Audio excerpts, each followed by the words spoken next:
વૈષ્ણવના ઘરે સેવા 4 ભાવથી થાય છે. સૌથી પહેલા ભાવ દ્વારા.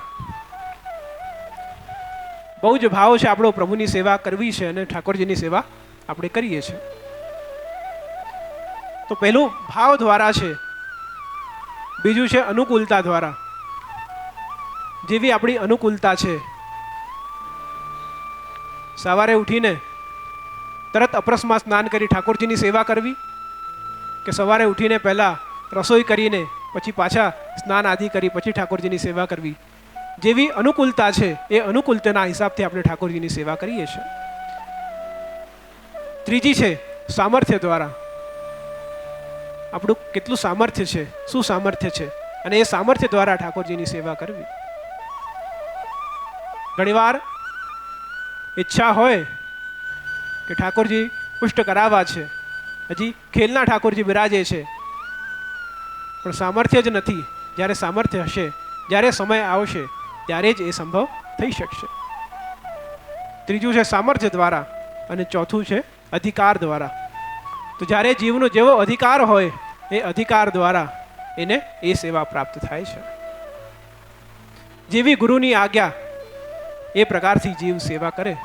જેવો જીવનો અધિકાર એ પ્રકારની આજ્ઞા ગુરુ કરે, એ જીવનો અધિકાર છે. એ જ પ્રકારથી વૈષ્ણવના ઘરે જે ઠાકોરજી બિરાજે છે એ ગુરુ ભાવથી બિરાજે છે. એટલા જ માટે જ્યારે સેવા કરવી, મિશ્રી ભોગ ધરીએ છે, ગુરુની આજ્ઞા થઈ છે, પણ હવે દૂધઘર અંસખડી ધરવી છે તો પણ ગુરુ આજ્ઞા જરૂરી છે.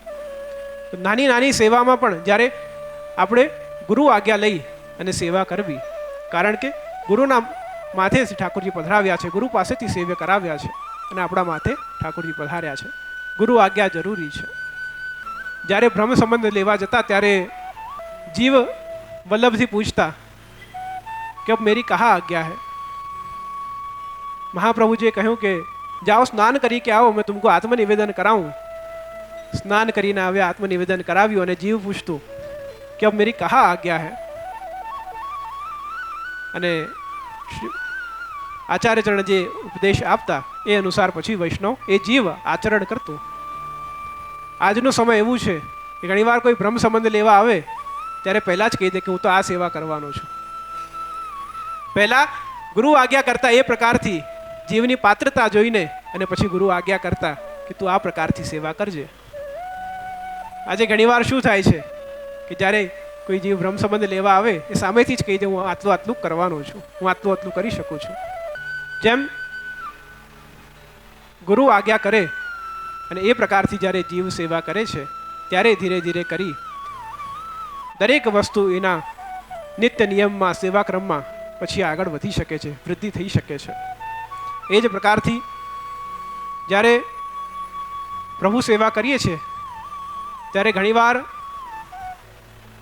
બાજુવાળાએ નવો બંગલો સિદ્ધ કરાવ્યો છે, મારે પણ કરાવવો છે. જેમ ઉદાહરણ અમને આપણે સાંભળ્યું. તો કોઈ વૈષ્ણવ કંઈ કરે છે એનાથી ઇન્સ્પિરેશન લઈ કંઈ કરીએ એ આનંદની વાત છે. પણ ઘણીવાર શું થાય છે કે ઘણીવાર કોઈક કંઈ કરતું હોય, ક્યાંક કંઈ જોઈ લીધું હોય અને એ આપણાને ગેરમાર્ગ પર પણ લઈ જતું હોય છે. આપણા પ્રસંગોમાં, વાર્તા પ્રસંગોમાં આવે છે એક વૈષ્ણવ ભોગ ધરી રહ્યો હતો અને ખબર પડી ગામમાં વલ્લભ પધાર્યા છે.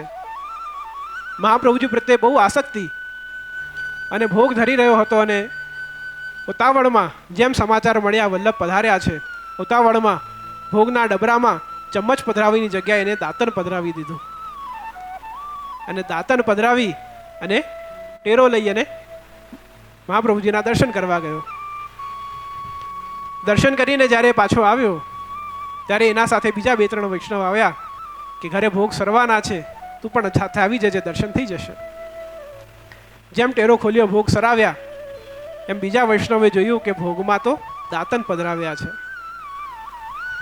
એને લાગ્યું કે ભોગમાં દાંતણ જ પધરાવાના હશે. બીજા દિવસે એ ઘરમાં જ્યારે ભોગ ધરવા ગયો ત્યારે ચમચીની જગ્યાએ દાંતણ પધરાવી અને ઠાકોરજીના ભોગ ધર્યા. ત્રીજા વૈષ્ણવે જોયું ધીરે ધીરે કરીને કોઈક વૈષ્ણવે તો આખો દાંતરનો જોડો જ પધરાવવાનો શરૂ કરી દીધો.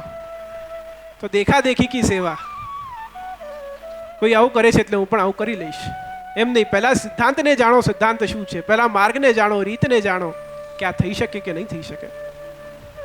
અને કંઈક શંકા હોય આજના સમયમાં નો સમાધાન પણ સરળ છે.